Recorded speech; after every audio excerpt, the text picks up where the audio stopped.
Episode 68. Sementara itu, Bagas terlihat marah kepada ibunya. Dia merasa ibunya telah mempermalukannya. Bagas, yang ibu katakan benar.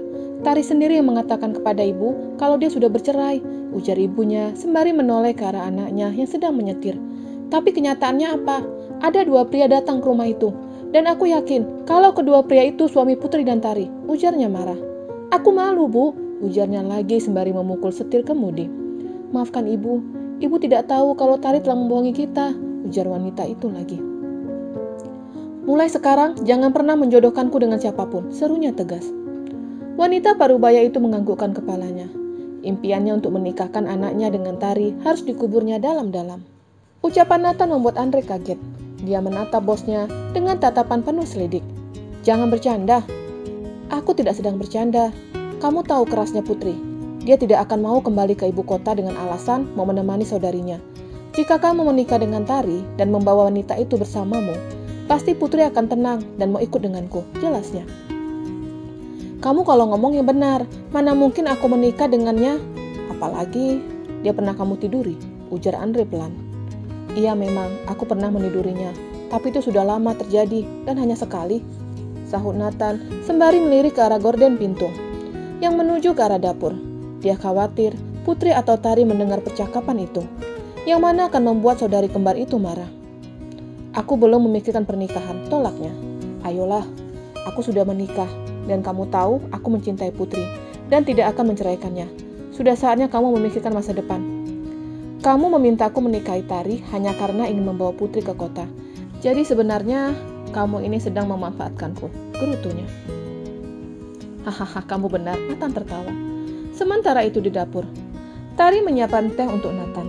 Dia melakukan dengan benar, bukan seperti adiknya yang sengaja meletakkan garam di dalam gelas Nathan. Sekarang bawa dan serahkan ke Nathan, titah Tari ke adiknya, sembari menyerahkan nampan yang berisi 1 gelas teh. Ah Tari, kenapa harus aku? Rengek Putri. Karena kamu istrinya, sahut Tari sembari tetap menyerahkan nampan ke arah adiknya. Dengan terpaksa Putri menerima nampan itu dan membawa ke suaminya. Ketika Putri datang, kedua pria itu langsung diam. Tadinya mereka membicarakan tentang ide gila Nathan. Putri, duduklah. Nathan menepuk kursi sampingnya. Aku berdiri saja, sahutnya menolak. Putri, duduklah, ujar Nathan kembali. Putri menghembuskan nafasnya secara kasar, sembari duduk di samping suaminya. Aku akan membawamu kembali ke kota, ujarnya.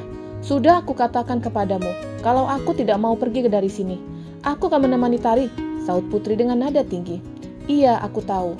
Kamu tidak mau membiarkan Tari seorang diri sendiri di sini. Makanya kamu tidak mau ikut denganku, iya kan? Ujar suaminya. Putri menganggukkan kepalanya. Jadi aku punya solusi untukmu dan Tari, ujarnya. Putri langsung menolehkan kepalanya dengan cepat. Bagaimana kalau Tari menikah? Ujar Nathan pelan sembari melirik ke arah Andre. Menikah? Pria yang datang tadi juga mau melamar Tari. Tapi Tari sudah mengatakan kepadaku kalau dia tidak mau menikah dengan alasan masa lalunya, sahut Putri. Pasti sangat sulit untuk menjelaskan kepada pria mengenai masa lalunya. Tapi bagaimana jika pria itu mengerti bahkan tahu masa lalu Tari? Ujar Nathan lagi sembari melirik ke arah asistennya. Andre langsung menggelengkan kepalanya. Maksudnya, kamu mau menikahi Tari juga, tebak Putri. Bukan aku. Untukku, kamu saja sudah cukup.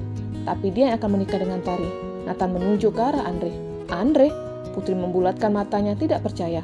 Pria itu terlihat bingung, dia menggelengkan kepalanya. Andre tahu masa lalu Tari. Bahkan dia juga orang yang turut serta menyelamatkan Tari. Jadi menurutku, cocok kalau Andre menikah dengan Tari, jelas Nathan. Aku tidak setuju, sahut Putri menolak. Dan Andre merasa lega karena Putri tidak setuju dengan ide Nathan. Kamu sengaja melakukan ini agar aku tidak bisa menuntut cerai darimu, iya kan? Tebaknya. Benar sekali, sahut Nathan sembari mengambil gelas di atas meja dan mulai meminum teh manis buatan Tari. Aku tidak akan menceraikanmu, ingat itu. Dan aku melakukan ini agar bisa membawa kembali ke kota, jelasnya. Dan kamu mau saja diperalatnya? Putri menatap Andre sembari menunjuk ke arah suaminya. Aku tidak setuju dengan ide Nathan. Dia kalau ngomong suka asal. Jadi ada baiknya kamu ikut dengan kami kembali ke kota, sahut Andre. Tidak akan, sahut Putri menolak. Apa kalian tidak memikirkan keadaan Tari? Dari umur 15 tahun, kami sudah berpisah. Dan umur 17 tahun, dia dijual bapak ke tempat prostitusi. Selama di sana, dia kesepian. Dan aku tidak mau dia kembali kesepian. Jadi aku mohon, biarkan aku menemaninya di sini, ujar Putri dengan mata berkaca-kaca, membayangkan susahnya hidup saudari kembarnya. Aku mengerti Putri, makanya aku mau menikahkan Tari dengan Andre, karena memikirkan keadaannya. Dia seorang diri di sini, dan bisa saja pria nakal datang ke sini mengganggunya, sahut Nathan. Dia tidak sendiri, ada aku di sini, sahut Putri lagi. Oh Putri, kenapa keras kepala kamu sama sepertiku? Gerutunya kesal.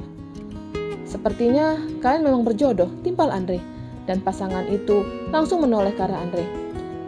Biasanya jodoh kita itu bisa terlihat dari wajahnya yang sama, atau karakter yang sama.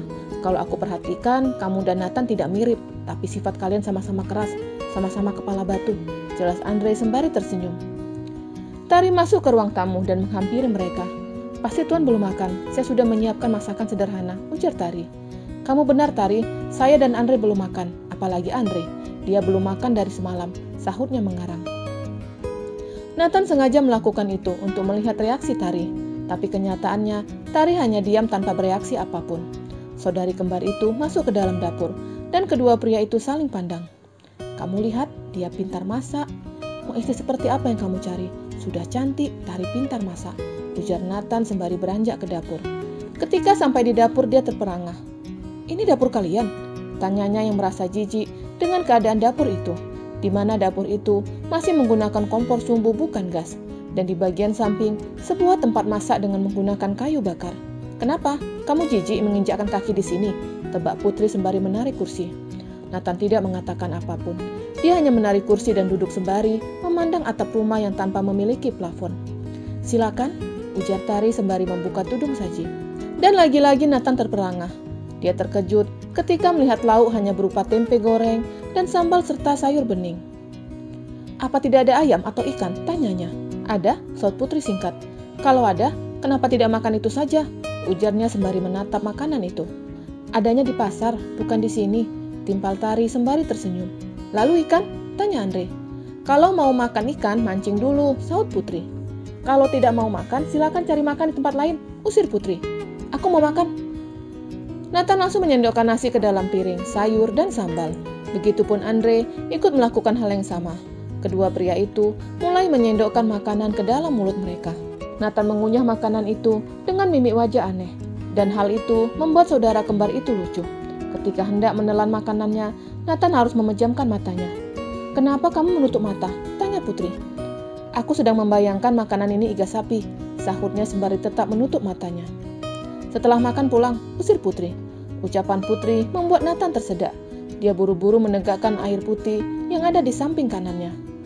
Kami semalaman berada di mobil hanya untuk mencarimu, dan kamu langsung mengusirku, protes Nathan. Aku tidak memintamu mencariku, jadi bukan salahku dong, saut Putri santai. Tuan bisa tidur di sini, ada 2 kamar, dan itu bisa Tuan gunakan dengan Putri, timpal Tari. Denganku? Putri menunjuk dirinya sendiri ke arah Tari. Aku tidak mau tidur dengannya. Aku mau tidur denganmu, saut Putri. Tapi Tuan Nathan suamimu, Tara mengingatkan kembali tentang status adiknya. Aku tetap tidur denganmu, biarkan dia tidur dengan Andre, saut Putri.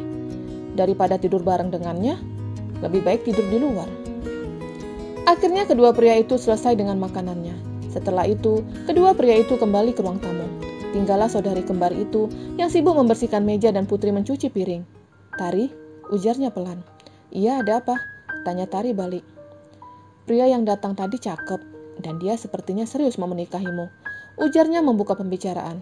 Tari menghela nafasnya cukup panjang. Aku sudah mengatakan kepadamu kalau aku tidak akan menikah. Tapi kenapa? Tidak mungkin kamu hidup sendiri, tanya Putri sembari mencuci piring. Karena aku mantan PSK, sahutnya pelan. Tidak semua pria mau menerima wanita kotor sepertiku. Aku wanita pendosa, ujarnya dengan suara getir. Putri meletakkan piring kotor itu, lalu memeluk saudarinya. Jika ada pria yang mau menerima kekuranganmu, apakah kamu mau menikah? Tanya Putri, sembari tetap memeluk kembarannya. Siapa? Tanyanya. Aku tidak tahu, sahutnya gugup, yang tidak mau mengatakan tentang ide Nathan menjodohkan Tari dengan Andre. Jika ada seorang pria mau menerima kekuranganmu, apakah kamu menikah? Tanya Putri lagi, sembari menatap wajah Tari. Aku tidak tahu, sahutnya sembari memalingkan wajahnya. Tari, jawab aku, desak Putri. Aku tidak yakin ada pria yang menerima wanita kotor sepertiku.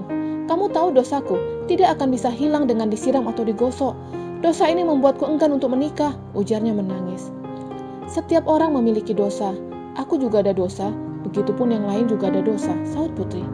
Dosamu tidak sebanyak punyaku, sahut Tari dengan linangan air mata. Kamu bukan Tuhan, Tari, dan kamu tidak tahu seberapa banyak dosaku. Mungkin dosaku lebih banyak darimu. Aku tidak ingin kamu terus memikirkan masa lalumu. Aku yakin Tuhan akan mengirimkan jodoh untukmu, ujar adiknya. Sementara itu, kedua pria mendengarkan ucapan saudari kembar itu dari balik gorden. Setelah mendengarkan, kedua pria itu menjauh. Kasihan dia, ujar Nathan. Dia merasa minder menikah karena masa lalunya, ujarnya. Iya, kamu benar. Itu merupakan mimpi buruk untuknya. Susah untuk menghilangkan mimpi buruk itu, sahut Andre. Bisa dihilangkan dengan kasih sayang dan cinta, sahut Nathan sembari tersenyum ke arah Andre. Ah, jangan aku, ujarnya menolak. Bersambung.